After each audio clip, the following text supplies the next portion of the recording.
Señores, buenas noches. Nuevamente nos reunimos una sesión más para desarrollar esta vez algunas distribuciones muestrales. Se llaman así porque están tomadas de muestras, pero como tema previo a la distribución muestral vamos a revisar qué pasa cuando tengo dos o tres variables aleatorias normales, cada una de ellas normales, y tenga que hacer posibles sumas o restas. Entonces, como cuestión previa, vamos a hacer sumas o restas de distribuciones normales. Allá arriba, como ven, dice distribución de suma o diferencia. Entonces, aquí vamos, ¿no? Dice, una nomenclatura muy utilizada, yo no la he utilizado hasta ahora, pero sí la vamos a utilizar, es escribir X, que es la variable de estudio, esta que se llama la virgulilla, este simbolito se lee, tiene distribución normal. Entonces voy a leer de nuevo, dice X tiene distribución normal con una cierta media y una cierta varianza. Obviamente la media debe ser un número conocido y la varianza también debe ser un dato conocido. Entonces dice, X tiene una distribución normal con media y varianza conocidas según el caso que se esté presentando. Ahora, de otro lado, en muchas ocasiones se va a requerir manejar dos variables. Fíjense ustedes que acá puse X tiene distribución normal con una media para X y una varianza para X.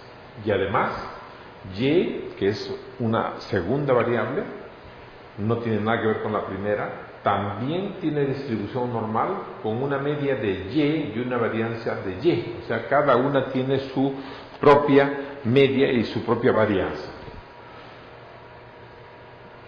Y la idea es que necesito probablemente sumarlas o probablemente restarlas. Entonces me dice, si es que estas variables yo tengo que sumarlas, entonces la suma también se distribuye normalmente con una media, que es la suma de estas dos medias, y con una varianza, que es la suma de estas dos varianzas. Y si tuviera que restarlas, entonces la diferencia también se distribuye en forma normal con una media, que es la diferencia de estas dos, y una varianza, que es la suma de estas dos. Claro que pudiera invitar a pensar que acá es diferencia. No, las varianzas siempre se van a sumar, sean sumas o sean restas de variables aleatorias. ¿Ok? Ya teniendo bien fijo de que la suma es normal y la diferencia es normal, vamos a pasar a hacer algunos casos de aplicación práctica. Aquí tenemos, señores, dice, en una comunidad autónoma, como La Laguna, se dispone de un embalse me refiero a una represa.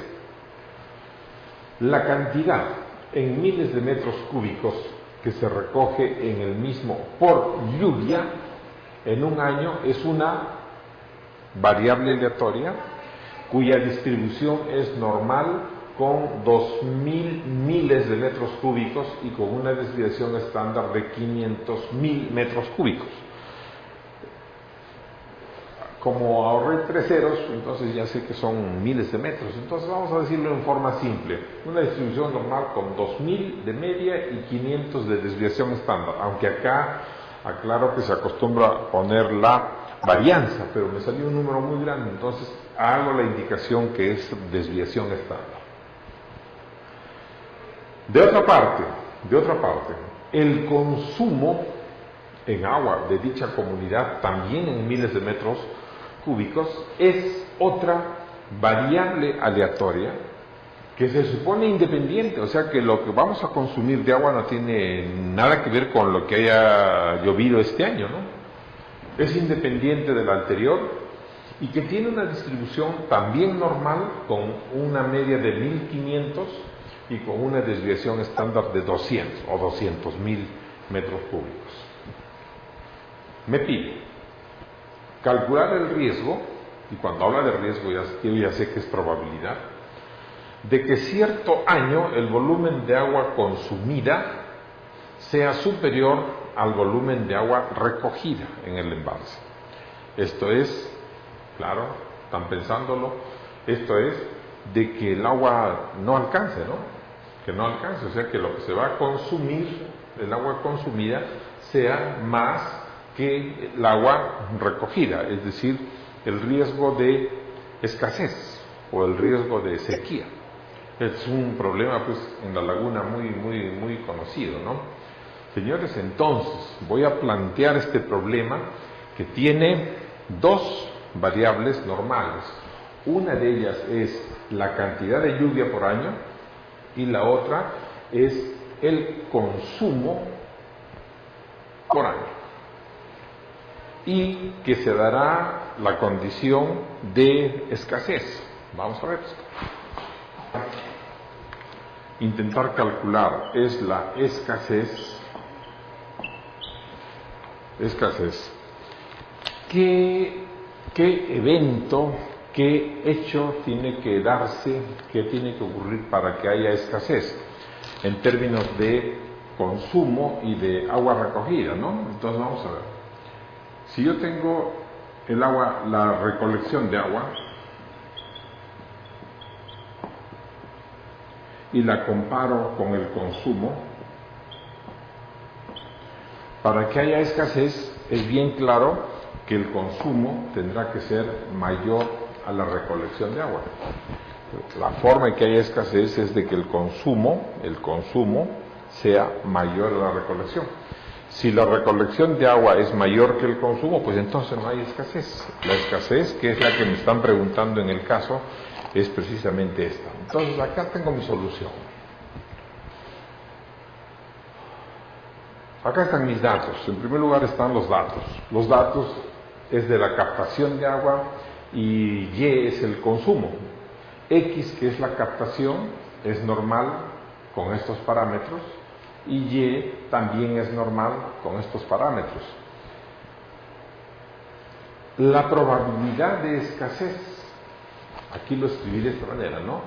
La probabilidad de escasez es la probabilidad de que la captación X sea menor que el consumo Y. ¿Qué les parece? Es mi propuesta. Puede haber otras, ¿sí? Puede haber otra forma de acomodar, de ordenar, pero acá, en palabras simples, me dice X captación es menor que Y consumo, y voy a calcular la probabilidad de esto como una probabilidad normal común. Entonces, nada más lo que hice es que la Y que está en el segundo miembro de la desigualdad lo pasé a la izquierda, claro, con signo negativo, y tengo que X menos Y es menor que 0. Acá no quedó nada, ¿no? ¿Por qué hice eso? Bueno, hice porque yo acabo de revisar la suma y resta de variables normales. Acá tengo la resta. De esta manera no tendría la resta. Aquí tengo la resta y esa resta es menor que 0. Ahora lo que nos falta ver es cuáles son los valores o los parámetros de la función diferencia. Eso lo vemos enseguida.